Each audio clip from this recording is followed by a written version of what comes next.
and welcome back to the Balance Wand podcast, Soul on Fire.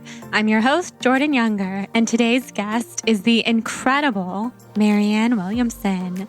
This was a big deal for me because not too long ago, maybe 2 years ago, I posted on my Instagram stories, these are my dream guests for the Balance Wand podcast. There's Oprah, there's Deepak Chopra, there's Marianne Williamson, and the list went on from there. But because I said Marianne was a dream guest, and I asked you guys to help me manifest her on the podcast, and then it happened. I know that so many people listening were a part of making this happen. And because you listen to this podcast, that's why it happens. That's why we're able to get such incredible guests on the show. And I thank you guys for that from the bottom of my heart. We are a community. We do this together. And it is such an honor and so much fun to be able to have these conversations. So thank you for being here. Thank you for listening. Since the time that I posted that I wanted to have Marianne on the show, she has since ran for president in 2020. She is such a powerhouse woman. So not only is this a deep spiritual conversation because she's one of the original teachers of A Course in Miracles. She's been teaching about spirituality since the early 1970s. She went on Oprah in the early 1990s to talk about spirituality before people were into thinking big and thinking with the law of attraction and open to channeling and truly talking about miracles. So she is such an absolute inspiration in that way and beyond. We don't just talk about spirituality in this episode, we talk about politics. And that's not a conversation that I often have on the Balance Wand podcast. And with everything going on in the world and everything that has been going on in the world, the conversation is so timely. And what better person to have on the show to cover some of these topics than Marianne? So whatever your political views are, I hope that you will take away a lot from this conversation. And I always say I have guests on the podcast from all walks of life, people who I agree with on many things, people who I disagree with on many things. And one thing I think we can all agree on is a lot of what Marianne talks about is human rights. It's not just politics. It's basic human rights. She's been talking about equality and racial reconciliation issues since the early 1990s. So she has been ahead of her time when it comes to fighting for equality, and she's advocated for reparations for slavery since the 1990s as well. So she is someone who I admire very much. We talk, like I said, a lot about human rights. We also have a really interesting discussion about QAnon and Marianne's take on the shifts that the spiritual community has experienced over the last 4 decades of her being in the spiritual spotlight. And I learned a lot from her. I had no idea that within QAnon, there were many different code words that are dangerous and racially charged and religiously charged and otherwise. So I was very educated by her in this conversation. And beyond that, we also were able to discuss all things spirituality and all things human design, family. Marianne's daughter is exactly my age. She was born in 1990, just like me. So we bonded over that. And Marianne's birthday is only 1 day off from my mom's. So there's just a lot of really cool divine synchronicities here. We talked about miracles. We talked about her own personal life. And I asked her the burning question that everyone wanted to know. Is she running for president again in 2024? So you'll have to listen to the conversation to find out. And I also just want to say, I was so excited and so nervous to have this conversation because this is a huge guest for me to have. I started this podcast with the first few guests as my mom, my husband, before he was even my boyfriend, close friends of mine who had started companies. And here we are having one of my dream guests who was totally manifested on the podcast, on the show, as well as she was a presidential candidate in 2020, and that is a big deal. So I have to tell you up front, I was very nervous, and I really pushed myself here to be comfortable, to get out of my own way, and to live up to talking to someone as wise and someone just as thoughtful, mindful, and powerful as Marianne is. And at the end of the day, that's what we all are. We are all just a mirror for each other. So I just wanted to put that out there. If I can do it, if I can manifest one of my dream guests onto the show, you guys listening can do the same thing. You can do anything that you want to do. And I can't wait to hear your thoughts on this episode. Before we get into it, let's start with a word from our sponsor, Four Sigmatic. Four Sigmatic has been a longtime sponsor of the Balanced Blonde podcast. They are an adaptogenic and functional mushroom company. And first of all, I want you to know you can use the code BLONDE, BLONDE, and that is only for our Soul on Fire listeners. So that's foursigmatic.com/blonde. And to tell you a little bit about them, because they are so amazing, Four Sigmatic's mushroom coffee is real, always organic, fair trade, with lion's mane mushroom for productivity, chaga mushroom for immune support, and it's all vegan, mostly sugar-free. Some of them are low sugar, depending on which item you're shopping, but their regular mushroom coffee is completely sugar-free. And it tastes amazing with incredible health benefits. I've been drinking it since 2015. We've had the founder, Taro, on the podcast, where we've talked about foraging mushrooms and entrepreneurship and all the health benefits of functional mushrooms. So one thing you should know is that this coffee does not taste like mushrooms. I can guarantee it tastes just like the coffee that you love. And like I said, everything is vegan, organic, and gluten-free. Plus, every batch is third-party lab tested to ensure its purity and its safety, so you know that you're getting the highest quality coffee and mushrooms possible. It's also easy on the gut, which is very helpful for those of us with gut issues. So we've worked out an exclusive offer with Four Sigmatic on their best-selling mushroom coffee, but this is just for the Balanced Blonde listeners. So get up to 40% off plus free shipping on mushroom coffee bundles. To claim this deal, you must go to foursigmatic.com/blonde. You'll save up to 40% off plus free shipping. So go to foursigmatic.com/blonde and fuel your productivity and creativity with some lovely mushroom coffee. With that, let's get into this episode with the Queen, Marianne Williamson.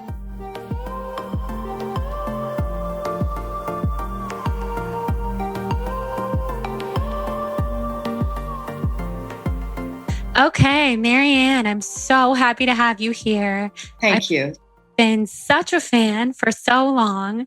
I so appreciate that. Of course. I read Return to Love, and it changed my life about 10 years ago. And I return to it all the time. Thank you.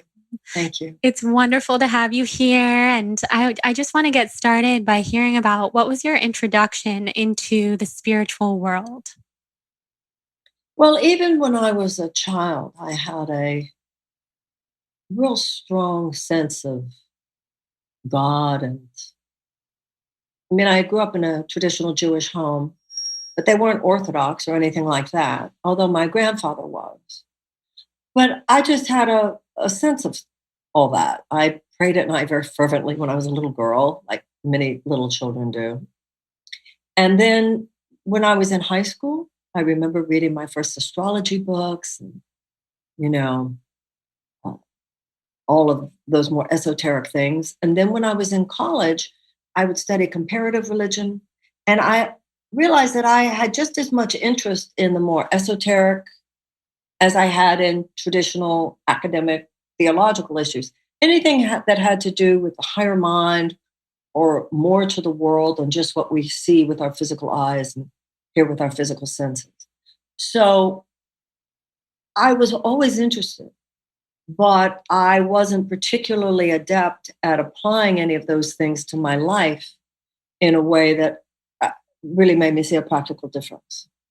When I found the Course in Miracles, when I was in my mid-20s, that's when so much broke open for me, where I saw a lot of the ideas, even many that weren't really unknown to me, but in a way that I could actually apply and see my circumstances change. Yes, that makes so much sense to me and is so inspiring to hear. So, was there something specific in your life that was going on that led you to find A Course in Miracles, like a specific struggle that you were dealing with, or were you just intuitively guided toward the Course?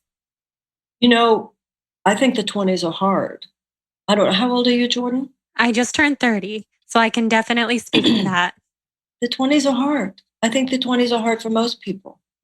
In fact, one of the things that has disappointed me in the last few years is seeing how we're almost pathologizing it. The 20s are hard. There's no generation for whom the 20s are not hard. It's so And true. and so I went through the same things that most people in my generation went through. But I think that every generation has its version of it. So by the time I found the Course in Miracles at the age of it was somewhere in my mid 20s, I was definitely ready to seriously find another way of trying to live my life. Mhm. Yeah. Wow, I can definitely relate to that. And A Course in Miracles is incredible. It can also be a little bit dense for people who are just getting into spirituality. It can be a little bit hard to understand. And you're such a gift because the way that you share A Course in Miracles has resonated with so many people and I think has really changed things and made it so much more accessible to people, which is amazing, people like me. Well, So, thank you. I actually am reading the workbook exercises every morning. People can actually go to Marianne.com and download, and I read the workbook exercise and then I explain it a little bit. So it does seem very intimidating, but when you actually get into it, the principles themselves are not difficult. They're very simple. They're just so different. So, right. yeah, what you just said, I've always felt that Return to Love was like the cliff notes of A Course in Miracles. It's just a real simplification so that theoretically it wouldn't be Yeah, so difficult to apply. that's exactly how I see it. That's so beautiful. So, fast forwarding a little bit from there, you recently ran for president. I did. That was huge. Yeah, it Tell us, was. I mean, huge, as huge as it gets. Yeah, kind of as used as it gets. So, what I'm the most curious about is what inspired you to run for president? You have this amazing life, and it would have been easy, I would think, to stay comfortable. What came to you and made you think this is the time and made you know in your heart, I'm going to do this, I'm going to run for president? There are two answers to that question. One is rational and one is non rational. And remember, the word non rational does not mean irrational, it just means non rational. Um, I saw over the last 20 years many people, because I've been doing what I do for about 35 years, but I saw over the last 20 years so many people, Jordan, who were having a very difficult time in their lives through no fault of their own, in situations that weren't like an act of God. It wasn't like they'd gotten sick or someone they loved died. It was people who were working really hard, but still had to work two, maybe even three jobs. People who were working really hard, but still couldn't possibly get out from under this college loan debt for years and years and years. People who were working really hard, but had to be at jobs that they hated in order to have health insurance. People who were working really, really hard, but still had no health insurance. And I realized how much pain I saw in people's lives that was a direct or at least an indirect result of bad public policy. And I saw a political system that covered that over. And I felt I had a few things I wanted to say about that. That's number one. On the non rational side, it just, it was an overwhelming sense of rightness. I once heard Oprah Winfrey say, don't do something unless every part of you says yes.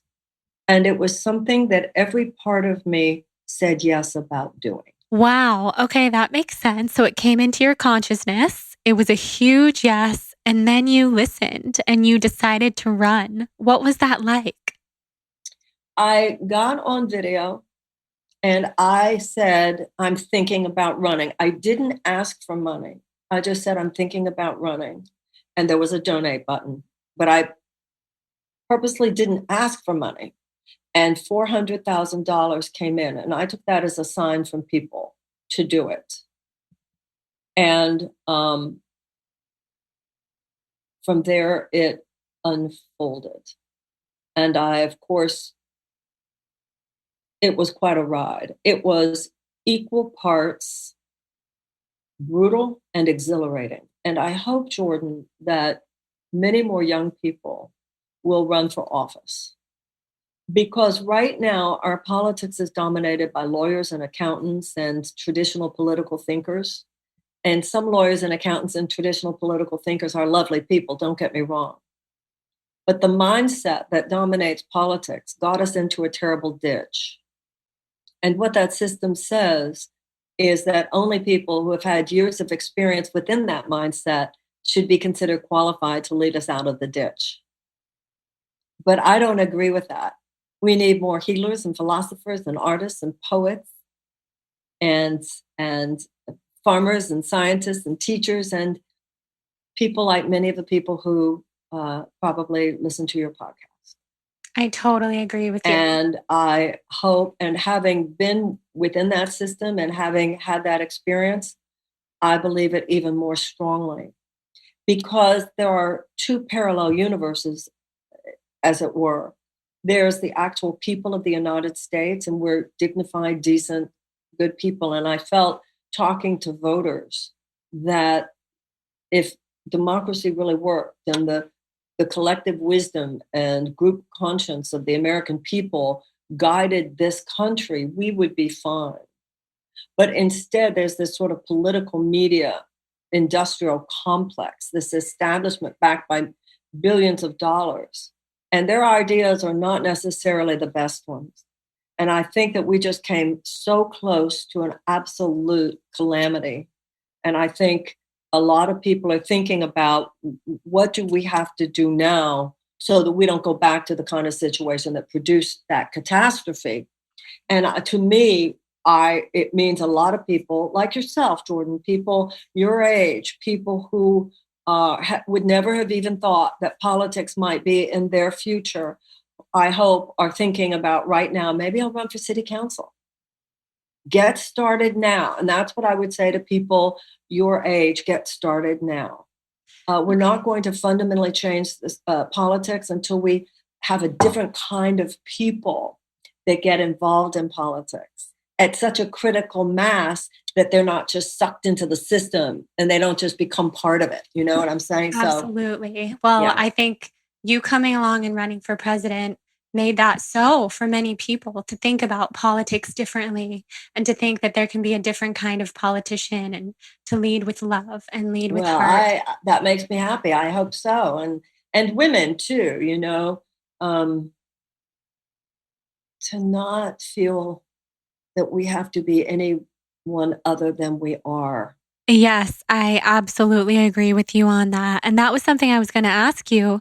What can we do now to further your message? And maybe for people who don't want to get into politics, maybe that is what they do. What can we do right now to further your message and to make the world a better place? Well, I think the word citizenship has to start meaning something to everyone. What just recently happened in this country, and we should never forget how close we came to falling over the cliff. And if we'd fallen over that cliff, we would have lost many of the freedoms that most of us take for granted. Now, we realize the importance. A lot of people woke up and realized, wow, democracy really does matter. Citizenship really does matter. But citizenship has now got to become part of what we think of as an aspect of a well-lived life. Just like your health is, just like exercise is, how you eat, what you do for a living, what your personal relationships are, citizenship, your relationship to your community needs to become as important as any other aspect of life. And that means, when was the last time you even went to a city council meeting in your town or even thought about it? You know, I often joke that women need to start saying things to guys like, I'm going to a city council meeting on Thursday night. Yes.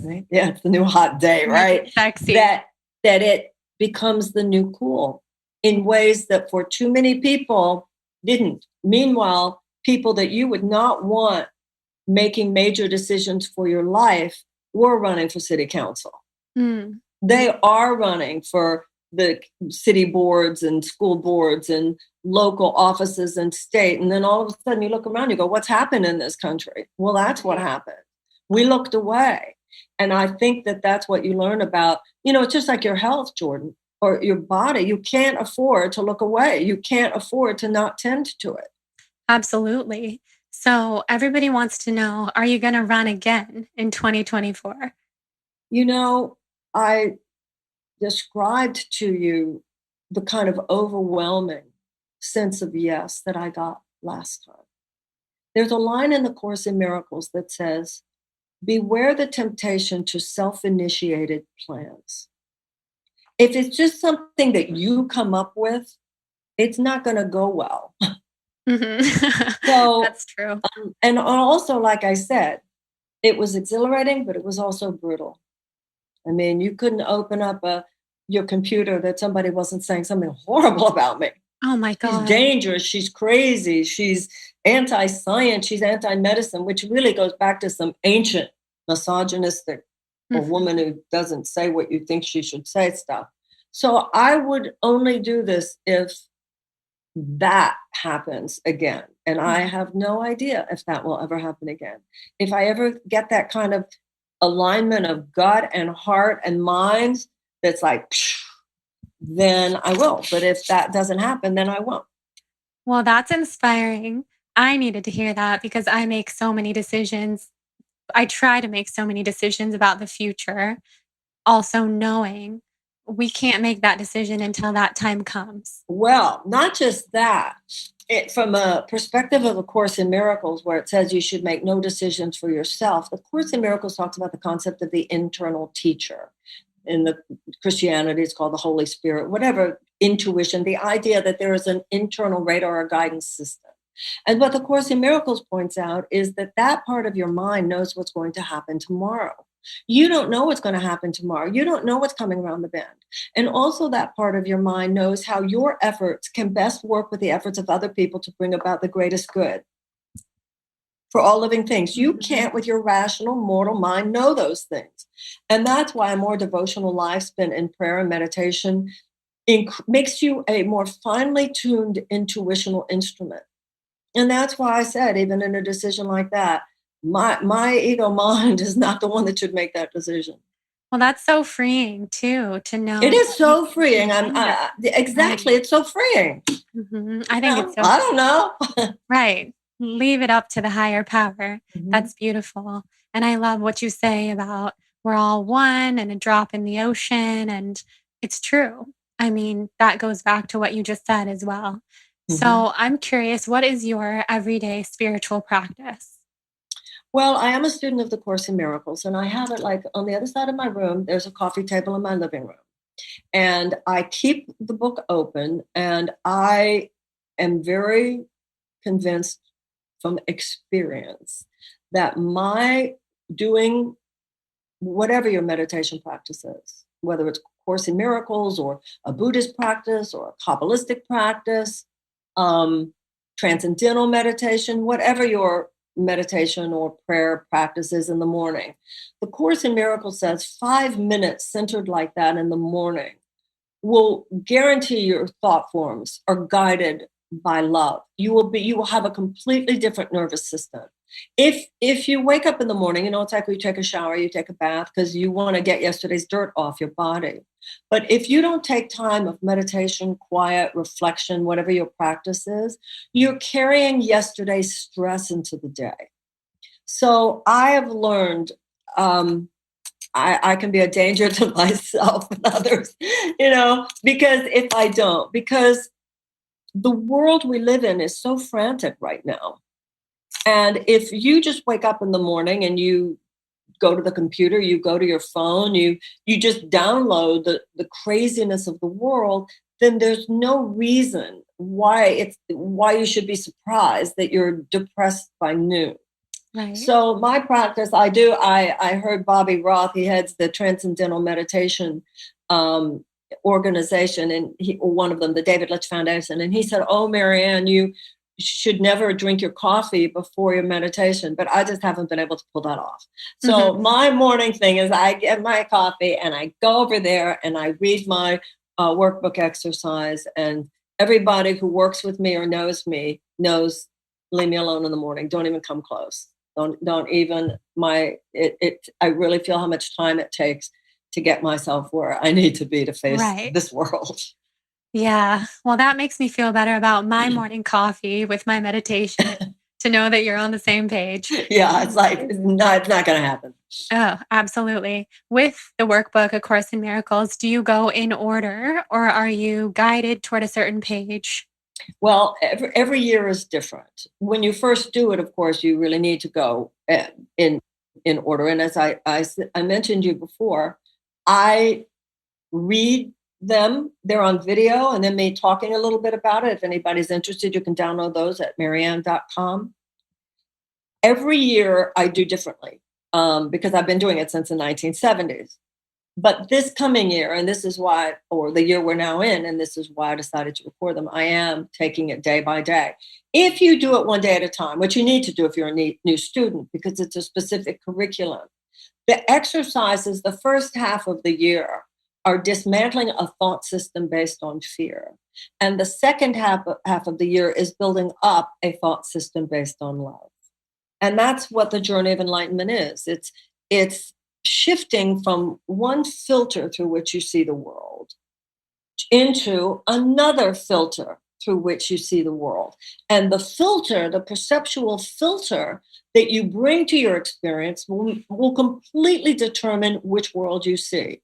Because the eyes of fear show you one world, the eyes of love show you another world. If you see the world through the eyes of fear, you're more likely to attack, you're more likely to defend, you're more likely to sabotage, you're more likely to build walls around yourself, you're more likely to suffer tension, anxiety, depression, etc. When you see through the eyes of love, you're more likely to forgive, you're more likely to bless rather than blame somebody, to get over yourself, to not make it all about you, to be there in a situation to give something rather than just ask what you're getting from it. We all have different aspects of our personality. And just like when you're doing yoga or any other kind of exercise, you're honing your muscles. Well, we can hone our attitudinal muscles. And, it's not about, certainly for myself and everybody I know, it's not like we become enlightened masters, but living in a way that basically creates a life that works can become the exception. It can become the rule rather than the exception. And that right there is a big gain for most of us. Right. I mean, that's an amazing way to live and would be an amazing way for the Or world. to at least to make the effort. We don't all, nobody that I know makes it 24/7. That's the purview of the enlightened master. But even to get there, like I said, where it's more often than not, and you have a far more peaceful, happier life. Yes, that's a gift. And it's a better world. All right, guys, we need to talk about this healthy soda alternative that I have not stopped drinking for the last several months, Olipop. I'm sure you've heard me talking about it on here or posting about it on my Instagram. I'm so obsessed. The only problem I'm having is that Jonathan is drinking all of it before I can even get to it in my fridge some days. It is so delicious and it's a completely healthy alternative to soda. It tastes just like the sodas that we all grew up with, but without the spoonfuls of sugar and artificial sweeteners. They have delicious, nostalgic flavors like vintage cola, classic root beer, orange squeeze, cherry vanilla, and strawberry vanilla. So I'm pretty obsessed with the strawberry vanilla. That's the one I've told Jonathan he's not allowed to touch. But I also love the classic root beer. I love the orange squeeze. It really depends on what I'm in the mood for. And they have functional ingredients in their healthy soda that combine the benefits of prebiotics, plant fiber, and botanicals to support your gut microbiome and benefit your digestive health, which is so incredible. It's also very, very low sugar. They only have 2 to 5 grams of sugar from natural sources, no added sugar at all. And to put it into perspective, a regular Coca-Cola, not to call them out, but I am, has 39 grams of sugar. So that's not something that I would recommend to anyone. They are so delicious and, of course, all vegan, completely cruelty-free, which is a must to be TBB approved. And what I love the most is that it's actually good for your gut because it does have prebiotics and fiber in it, which is incredible. So we've worked out an exclusive deal for the Balance Blonde podcast listeners. Receive 20% off plus free shipping on their best-selling variety pack. This is a good way to try all of their delicious flavors. Go to drinkolipop.com/blonde or use the code blonde at checkout to claim this deal. That is DRINKOLIPOP.com/blonde. This offer is only valid for their variety pack. You can also shop them in stores across the country, including Whole Foods, Kroger, Sprouts, Wegmans, and Erewhon. Now let's hop back into this episode with Marianne Williamson. So, what is a miracle to you? Well, as a student of the Course in Miracles, the miracle is defined as a shift in perception from fear to love. Every moment we're making a decision. We're either making the decision consciously or we're making the decision unconsciously, whether to face the world with an open heart or a closed heart. Every instant. But thought is so powerful that every thought creates form on some level. So to live from a miracle-minded perspective means that you're making the effort that every moment that you possibly can, you're showing up in love. Now, let's take this for an example. You're being very nice to me.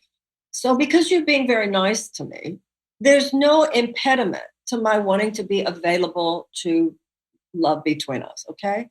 But what if you were not being nice to me? What if you were insulting me? What if you were acting in a way that was rude? What if you were triggering me? That's where the rubber meets the road, that you learn how to stand within the space of non-reactivity and love and defenselessness, even when they're coming at you. And that's the way you transform situations. Because when people are coming at you with their lovelessness, and then you respond with your lovelessness, your reaction, your attack back, your defensiveness, then it puts you onto what Buddha called a wheel of suffering. So the miracle is when you stand within a space within yourself where either love just becomes more love and more useful, where you join with people, not just like this is an example. If you're being kind to me, I'm trying to do my best to show up for this experience. But the point isn't just that you and I be nice to each other. The point is that when you bring what you have to the situation and I have what I bring to the situation, and there's a space of love and radical goodwill, then it's of service to other people too. That's really the point. Mm-hmm. Now, the issue of standing in a space of love, even when people aren't being loving towards you, makes you a transformer of the situation. You refuse to join in. And this is a lot easier said than done. We all know that. But when you can step back, I'm not going to join on that wheel of suffering. I'm going to remember that love is what's real here, regardless of how you're treating me. And you don't have to worry that will make you a doormat. Because when you're centered in love, then sometimes love says no, too. Love has more than enough capacity to set boundaries. Then you become a miracle worker. Because your very consciousness and your behavior transforms the situation from fear to love. That's beautiful. May we all be miracle workers. I love the way that you describe it. So a lot of people wanted me to ask you, because you've written a book about this, losing weight spiritually. Is that something that you can talk to us about? Well, I wrote a book called A Course in Weight Loss. This was my experience. Overeating has been an issue for me in my life, definitely. And I would say that it would be a default position for me. I gained a few pounds during COVID. And I'm only 5'2", 5'2.5". So when I was younger, like in my 20s, adding 10 pounds was, it's a much bigger deal if you're 5'2" than if you're 5'8", right? And I tried everything. Sometimes in fact, there were times when I was 20 pounds overweight, which in my height was just enough to make my life miserable, right? And also it was a compulsive behavior. It was an obsessive behavior. And overeating was really causing me some, a lot of issues in my life. When I started, but I noticed, and I've seen this so much in people, I would diet, I would exercise, I would do all the things to lose weight. And I would always put it back on. When I started the Course in Miracles, I remember actually when it happened. One day I looked down and weight was gone. I hadn't even tried. I looked down and this weight was gone. And I realized in that instant what it was. The Course in Miracles says you think you have many different problems, but you really only have one. And that is your separation from God. And your separation from God is the same thing as your separation from other people. The Course in Miracles taught me that to the best of my ability in every moment, reach my hand across the walls that would divide me from another person. And in that moment, I realized that the weight I was carrying was a wall that I subconsciously built around myself to isolate myself in fear. And when the fear began to dissolve, and the Course in Miracles says, fear is to love what darkness is to light. You can't hit darkness to get rid of it. You turn on the light, the darkness is gone. You can't attack fear. You turn on love and the fear is gone. And so because I have been making my practice in life, how can I be more loving? How can I be more loving? How can I be more loving? The wall of fear disappeared. And that is what I continue whenever I have any issue with weight, to say, where are the places? The Course in Miracles says it's not your job to seek for love. It's your job to seek within yourself all the barriers you hold against its coming. And that's always the work. In what way did I display behavior today that would keep love at bay? Where was I needy? Where was I controlling? Where was I negative? Where was I mean? Where was I harsh? Where was I not there for others? Where was I an old emotional pattern? And the thing is, Jordan, you're 30. The time to do this work is when you're young, because it's kind of like plaque on your teeth or plaque on the heart. The plaque on your heart, on people's heart who need like open heart surgery and stuff. It is literally the same as plaque on a person's teeth. It's buildup. It's hard buildup. And the same thing happens in our personality as we get older. So that's why, and it's same with yoga, same with muscles, keeping them flexible. That's an issue not only in age of the body, but in consciousness. Keep yourself nimble, keep yourself flexible. And so you always have to see, where is this a pattern that I do this all the time? I become judgmental. I become lazy. I become needy. I become controlling. And sometimes it's very little. And you go, wow, that was just enough to keep that relationship at bay, just enough to ruin that opportunity, just enough to make them not want to hire me, just enough to mess with that relationship. And that's the work we do. And it makes all the difference. That speaks to me. Wow. Wow, wow, wow. So then my other question is, would you say that also relates to physical illness and disease? Because I've had Lyme disease for 4 years, and a lot of people who listen to this podcast suffer also from chronic illness.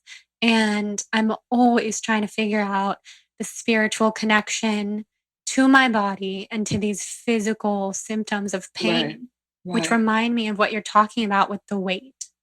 Well, first of all, I'm very sorry. I had surgery last year and I never had experienced serious pain before my post-op period. 2 months of excruciating pain. So I have I would have before I had that experience, I would have cared what you just said, but I have a depth of compassion for what you just said I would have not have had before. So to you and to anyone listening who's experiencing chronic pain, I am so sorry. Number one, it is proven the beneficial effect that spirituality does in terms of the performance of the immune system, right? Because it's not just the power of the disease, it's the power of the immune system, right? You want to compensate for the power of the disease. We want to heal the disease, we want to manage the disease, but we also want to compensate for the effect of the disease, right? Through your own immune system and through your own consciousness. Meditation, prayer, forgiveness. I remember a young man with AIDS who said to me many years ago, we were talking about the power of forgiveness. And he said, do I have to forgive everybody? And I remember saying, well, I don't know. What do you have? They have a flu, you have AIDS. Because if you only have the flu, just forgive a few people. But if you have a serious illness, let's get serious about this and remove any block. Unforgiveness, tightening it block. Unforgiveness is a block. You want your all of the chi, all of the things that I'm sure you know, to just be free flowing. And also, enlightenment is a shift. The Course in Miracles says enlightenment is a shift in self-perception from body identification to spirit identification.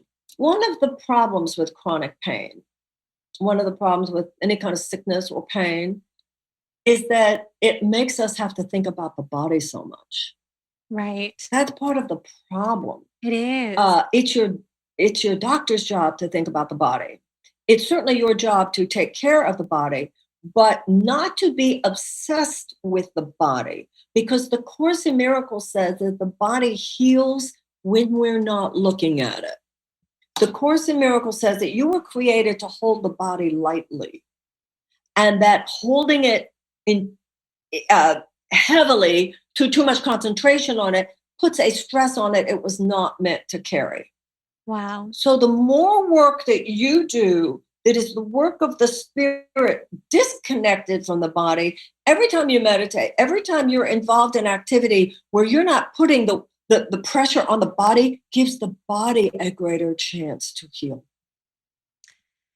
Wow. So that's why body, mind, spirit is all involved. And that's why nothing could be better for you while you're doing this and getting over this situation than meditation, That makes a serious so much meditation. sense.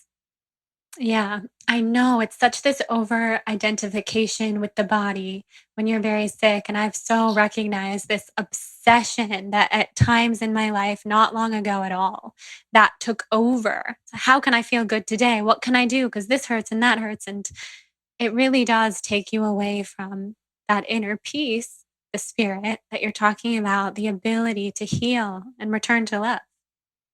Pain, what I learned from my experience, physical pain is very debilitating. It's Absolutely. debilitating emotionally. It's debilitating intellectually. When I first was, it was a rotator cuff injury. When it first happened, before I even had the surgery, but I was already in a lot of pain. Nothing compared to the post-op, but already in a lot of pain, which is how I knew I had to do something. I went onto my Facebook page, and I asked, because so many people do Reiki and healing and prayers, and I asked for help. And that night, 5,000 people responded, and I had not realized until then how many people live with chronic pain. And I also would say to you, Jordan, you always want to ask, how could my suffering be of use to others who suffer? And there are so many ways, particularly now online, prayer groups like people could put their names who are having a rough day today. We're all going to pray for them or do Reiki for them at 9 o'clock tonight or whatever.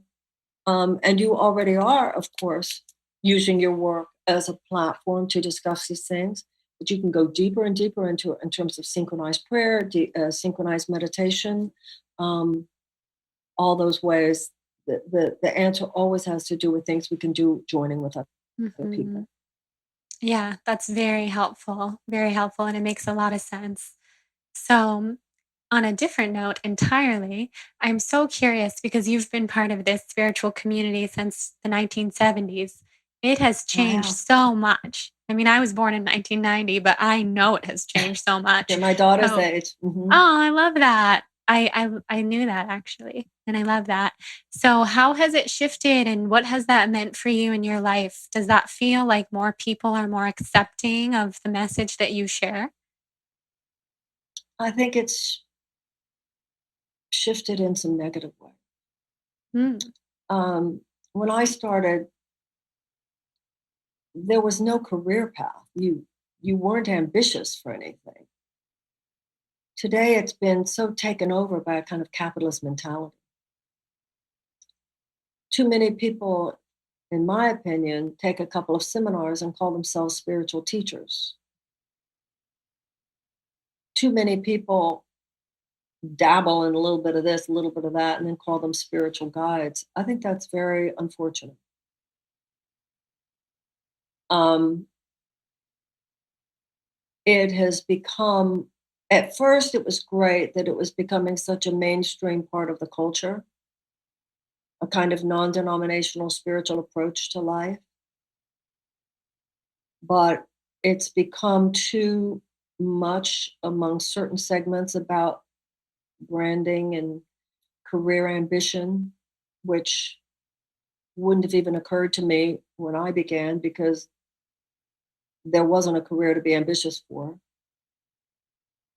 A lot of it, for my tastes, does not include deep service to others. And there is no spiritual path that takes a pass on addressing the suffering of other sentient beings. If you're not attending to suffering of other human beings and other species, then there's no real spiritual depth there. And over the last year, I've become, as many people have, deeply concerned, and maybe you, Jordan, could give me some insight about this. Why have so many people in our community become taken over or lured into the QAnon conspiracy theory? Do you have any idea how that happened? I mean, I'm glad you brought it up. This is something that I've been thinking and talking a lot about lately as well, with dear friends of mine. And I'm so happy that we're talking about it here on the podcast because I'm sure you, like myself, actually, maybe you don't, but I get messages every day. You're not affiliated with QAnon, are you? Because you're spiritual and you're a wellness influencer I and know all these it's things. And terrible for our community and how I it's perceived. I go through my DMs and I say, no, I'm not affiliated with QAnon. But I think, people who listen to this podcast know that deeply. And to answer your question, I think it may have happened because there's such a deep questioning of the media and people don't know where to turn to find something that is true, that feels true to them. And so they start to question things, which is good. I think question things, absolutely. Then they start to question everything. Some people start to question everything. And I think QAnon really pulls people in, from my opinion, who are questioning everything. And they've felt so alone in not trusting the media and questioning everything. And some of these arguments, they I can see how they make sense to someone who's deep seeking and maybe struggling in areas of their life. And from there, yes, I mean, it's all over. You And know, it's interesting. I had thought when I ran for president, actually, I thought that the spiritual community would be interested in my campaign because I was talking about how to make our policies more compassionate, more loving, which is what spirituality should be. When you just said that you could see how some of it, I don't understand. Pedophiles who are satanic, uh, blood drinking members of a Hollywood elite, which, by the way, is code for Jews. So Jews should be very concerned about it. I'm Jewish, Well, just I'm like you. Jewish. I know. Yeah. So any Jew should get what that's Mhm, about. Whenever they talk about people who control Hollywood, that's mhm, code. mhm. Oh, As wow. is as is the word globalist is also code in white supremacist talk. Um, Controlling the deep state. I mean, I think people need to take responsibility for the fact that if you have not been reading the news, if you've not been knowing what's really going on in Washington, you can't, quote unquote, just blame the media. Right. No, If you, absolutely. and And anyway, I'm glad. I think people such as yourself and myself and all of us within this community really do need to stand up and mhm, um, because there's something very dangerous there. I agree.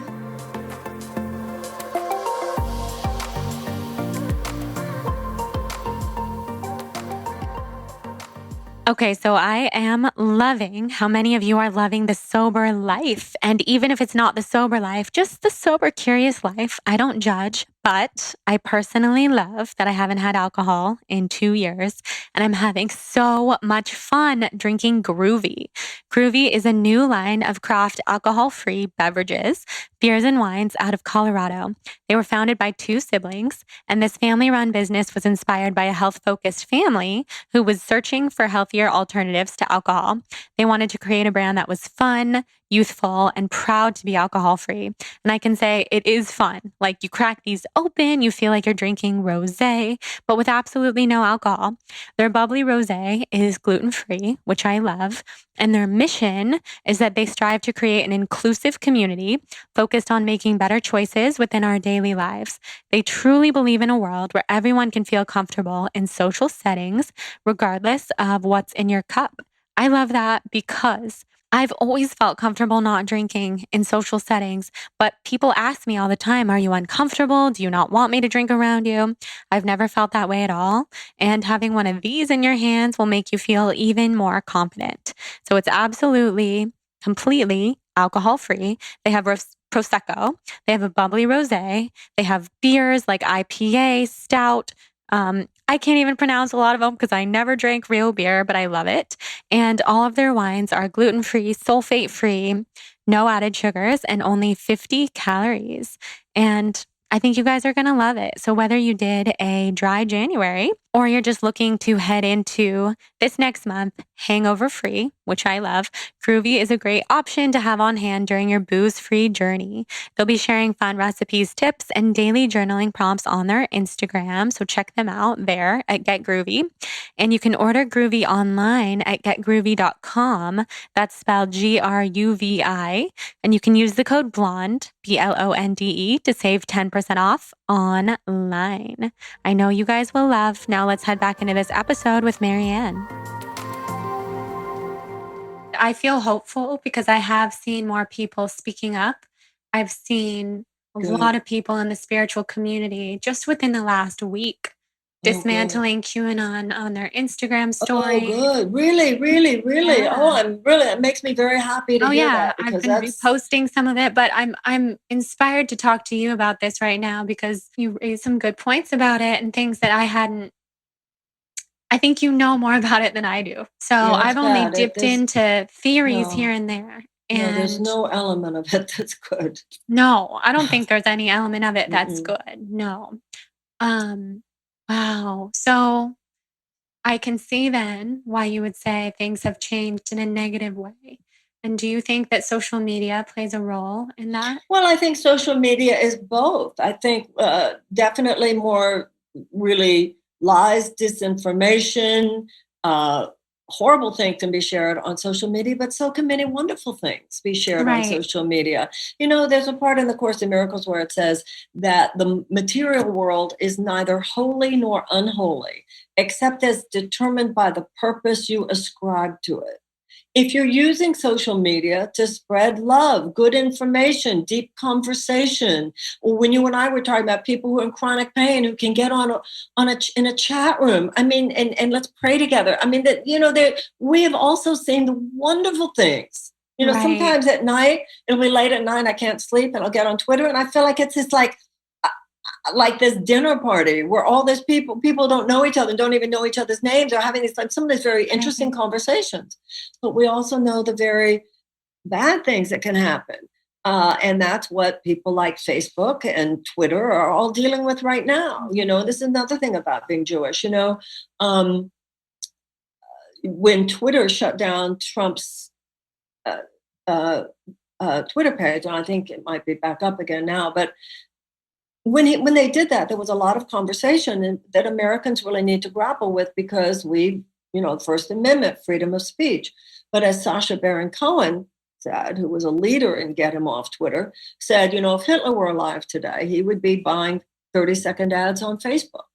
So people like Mark Zuckerberg are having to deal with how much of this hateful white supremacist activity was able to get out there because of social media. You know, I have a podcast. I don't know if you knew that. I do. But this week on my podcast, I'm talking to a man named Christian Picciolini. Christian Picciolini, when he was 14 years old, he was recruited into a neo-Nazi skinhead organization, and he stayed there until he was 22 years old. Once he got out, he became what's called a former. People who used to be in these white supremacist groups, the neo-Nazis, the Oath Keepers, the Proud Boys, the Boogaloos, it's a loose network now of so many groups, okay?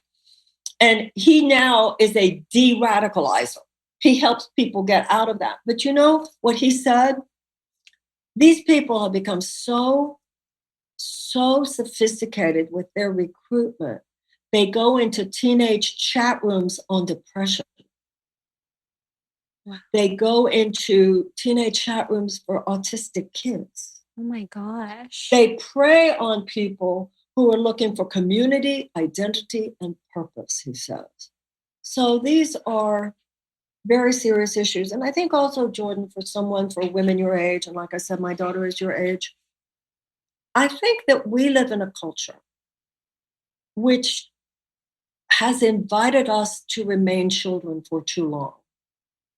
Too many women in America behaving like girls, and too many men behaving like boys. And I think probably the fact that you have dealt with a chronic illness has made you grow up in certain ways, right? More serious about life, because it's a serious thing. I mean, absolutely. Mm-hmm. And I think as women, we really have to support each other in that. I think most American women, or any women living in a Western democracy, we have so much power to make the world a better place, and we can't go into ditziness. And that goes back to the question you asked about the spiritual community, because sometimes I look at the so-called spiritual community, and some segments of it have been like, well, how can we all just be silly? The spirituality is not about being silly. It's about being your heart being open. But there's a difference between childlike and childish. Mm-hmm. Oh, there's such a big difference. Wow. Wow. I'm so glad I asked you that question, because I love your perspective. And I think it's so important for everyone listening to hear. And I hear you on spirituality becoming an industry. And It I has just did become a an little industry. post about this, actually. And it's even like I read some of this stuff and I go, where's the spirituality? I know, I can't even imagine how you feel having. Or some of the people who will attack me on my Instagram page, let's say, about, from a Q perspective. And then I look at their page and it's all rainbows and unicorns. And I'm like, I don't get this. What I always say, any hater that comes to me, I click on their thing and it's God is love and yeah. So how do you deal with the negativity? Block. I learned block. And I've learned to delete. I've learned it. It's so joyful. When I was running for office, I was told you couldn't do that. You had to mute. And also a big mistake I feel I made on my campaign is I should have spoken back to all the horrible things that were said about me. I was ill-advised just not to mention it, because that brings attention to it. But the attention was already there. So I seek to speak back. No, what you just said was a lie, or on social media. Just, you're not. But I figure if I would not invite you into my home for dinner, then I don't want to invite you onto my Instagram page. Right. If you're not polite enough to be in my house for dinner, then why should I let you be on the thread on my Twitter? Disagree with me? Fine. Just, none of us have a monopoly on truth. I'm not always right. Disagree constructively and respectfully, but the haters and it's so different than the dark negativity. Block. Wow. Okay, so we know then if you do run for president again, which is up in the air, up in the hands of spirit, that you're going to defend yourself next time, and you're going to say, this is what's true and this is what's not true. And I think that's wonderful.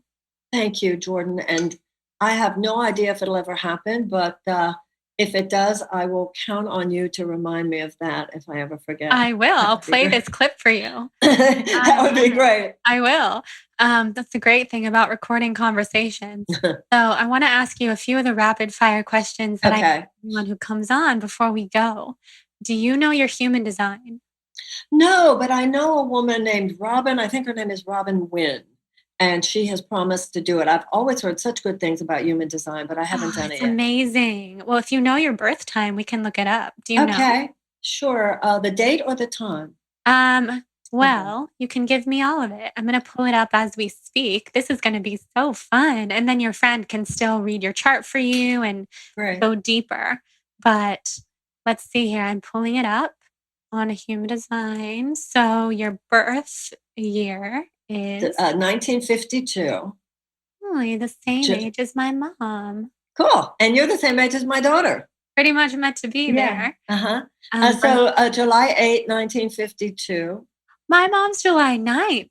Oh, that's wow. She was born literally a day after me. I love it. When's your birthday, Jordan? I'm October 11th. Ah, Libra. I'm a Libra. So I was born at 3:53 a.m. or 3:54 a.m. I don't know. Okay. You know, We'll go with 353 and the location. Houston, Texas.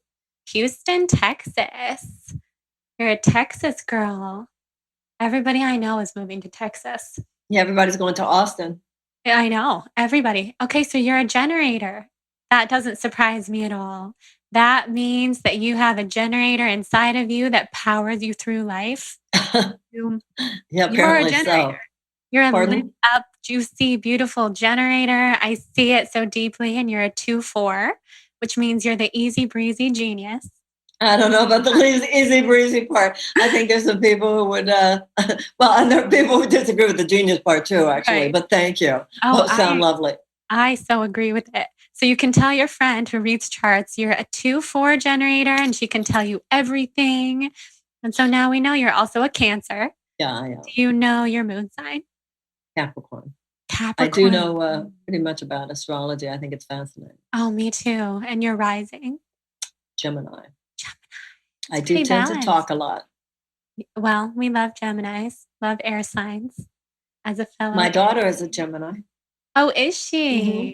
Wow, that's so special. Yeah, she's Gemini with Cancer rising, and I'm Cancer with Gemini rising. Yeah, that's so cool. I love things in families like that. I You find see that a lot of that. Mm-hmm. Yeah. Absolutely. Are you a night person or a morning person? Night. Person. Coffee or tea? Coffee. Coffee. Oh, of course. Coffee before. I drink tea, but I'm more of in the morning. I need coffee. Yeah, me too. Who are 3 of your biggest inspirations or teachers? Well, the author of The Course in Miracles, certainly.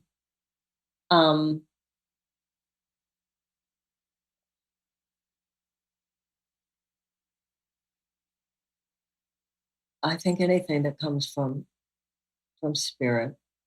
I don't know who else I would say. I read a lot of people. I think that in terms of the kind of work that we all do, I think Jean Houston has been a tremendous influence on me.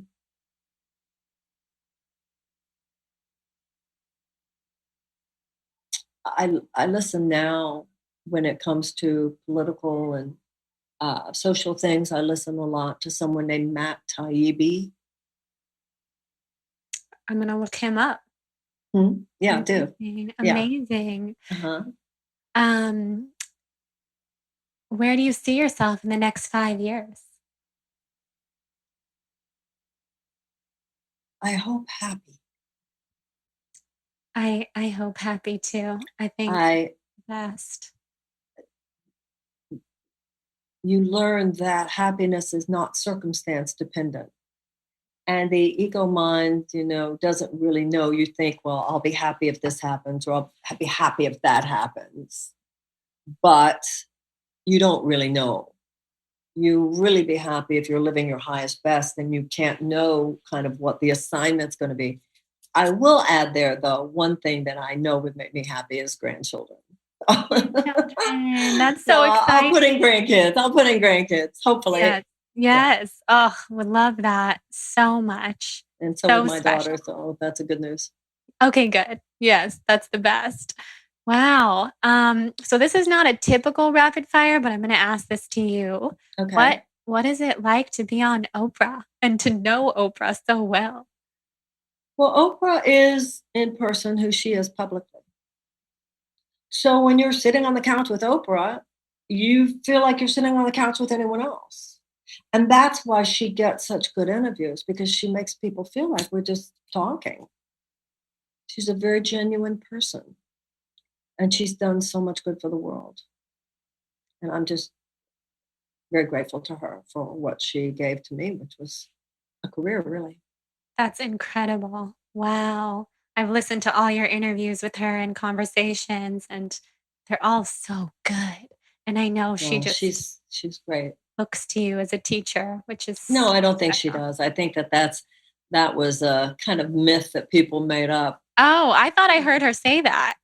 Well, I mean, I certainly she supported my books, and I'm so grateful for that. Mhm. But she supported so many people's books, She's and made a lot of careers. yeah, She's yeah. And special. so, the fact that she, has read my books, supported my books, I don't think she then sees me as an advisor any more than I see her as an advisor. I mean, she advises all of us, so Right. we all advise each other. It's mutual. Mhm. Absolutely. Very cool. And what's on the horizon for you? What are you excited about right now? Well, I have my podcast, and I have my daily lessons, The Course in Miracles, that I'm, taping for people. And I am developing a television show. And That's yeah, because exciting. I want to present more and more ideas for, there's I first heard Deepak Chopra talk about the imaginal cells. Do you know what imaginal cells are? No. Well, when a caterpillar disintegrates, it literally disintegrates into what scientists call an imaginal soup. And the cells of the imaginal soup, they're called imaginal cells. And out of the imaginal cells arise the butterfly. And that's where I feel we are, that we were on a caterpillar stage. We're now in this imaginal soup.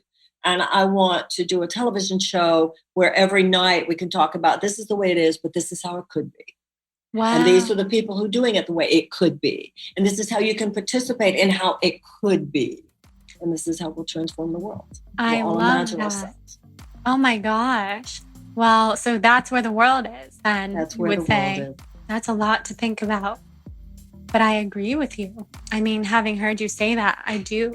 So I know you said this in the beginning, what we can do to further this message, but is there anything else you want to leave us with on that No, note? just how grateful I am that you had me on, and also that all of us can celebrate the fact that we have a new moment, a new window of possibility. And let's try to forgive, detoxify, and learn from the past and take this world to a better place. Beautiful. All right, guys, thank you so much for listening to this episode with Marianne Williamson. Like I said in the intro, it was a dream to have her on the show. She's been one of my longtime dream guests, and something that I'm really happy we got into in this conversation that I didn't anticipate talking to her about is QAnon. And I just wanted to share my stance about QAnon because I haven't really publicly shared it before Marianne and I started talking. I didn't realize what an absolute monstrosity has come out of this whole QAnon thing until she educated me about some of these code words, which really freaked me out. And I learned, okay, there's some dark stuff going on here. So while I do encourage people to question things, I question things, I definitely don't encourage anyone to go down any rabbit holes online or in real life that are full of darkness. Marianne is the real deal. She's full of light. And it's so easy to tell she's full of light by reading her books, by talking to her, by listening to her. I'm sure by listening to this conversation, you felt that way. And when I started going down some of the more conspiracy type of rabbit holes earlier last year, I quickly realized anything having to do with QAnon felt really dark to me. So it really didn't speak to me and I didn't end up learning that much about it. But I've learned a lot from like-minded friends and from a lot of people in the spiritual community who are speaking out against these darker conspiracy theories. And I think Marianne Williamson is a very good person to get your info from. So I really hold her opinion in high regard, and I wanted to further her message here in the outro by saying, always stay in the light, and anything that has a lot of darkness attached to it, i.e. hatred for other people, white supremacy, etc., just doesn't feel light. It's not light. I mean, it's actually very dark. So I'm really happy that we were able to talk about that, just as I'm happy that we were able to talk about whether Marianne will run for president again, and her human design and her astrology, and just all the wonderful things that we all got to learn from her in this conversation. I hope you guys enjoyed it. If you feel inspired to rate and review the podcast on iTunes, it would mean so much to me. And I will send you a free gift if you email me a screenshot of your rating and review. I'm actually giving away some big gifts this month. I have so much extra product, skincare, adaptogens, sunscreen, all completely organic, vegan. What else? I have snacks. I got all the good brands, and I'm probably going to give away to like 10 people who rate and review the podcast, especially today, because this episode is so dear to my heart. I was really nervous. I'm really, really, really hard on myself, And I'm just trying to be more honest about that with you guys, because I've talked about it behind closed doors with my husband and my best friend Jillian, who I'm here in Florida with. And I felt like the best thing to do is to be authentic to you guys and just say, I'm very human and I'm very, very hard on myself. So I love receiving the kind reviews. I love hearing from people who listen to the podcast who may not usually reach out, or maybe you always reach out. I want to hear from everybody, specifically this week, because yeah, like I said, I'm hard on myself. I was having a really rough week, and this is not to garner sympathy, but maybe just to be really authentic with you guys and really open. So I would love to hear your thoughts. And if you feel inspired or called to rate and review, I'll be giving away a lot of free gifts. I'll also be giving away my free yoga ebook to everyone who rates and reviews. And lastly, thank you to our sponsors, Four Sigmatic, Groovy, and Olipop. You can use the code BLONDE at any of those fabulous, fabulous brands' websites to get a discount plus free shipping for some of those. All the links are in the show notes, as well as links to Marianne's website, her books, her daily practices that she talked about. And I'm just so grateful to have had her on. I'm so grateful to have you all here. I'm sending you so much love, and I can't wait to talk next week. Mwah. Oh, and P.S., very final thing, if you haven't heard Monday's bonus episode yet, it is a meditation that I recorded here in Miami to guide you into the cosmos. So if you're feeling star-seedy, if you're looking for connections to your star family from beyond, or even just to your higher self, or if you want to explore going up, up, up into your wisdom crown chakra versus deep into the earth, like the last meditation we did on the podcast back in March, then check out that meditation. It's for everybody. I hope you love it. And I would also love to know what you think about that. So shoot me a message, email me, DM me, review the podcast, whatever you want to do. And I love you guys. I hope everyone has an amazing Soul on Fire day.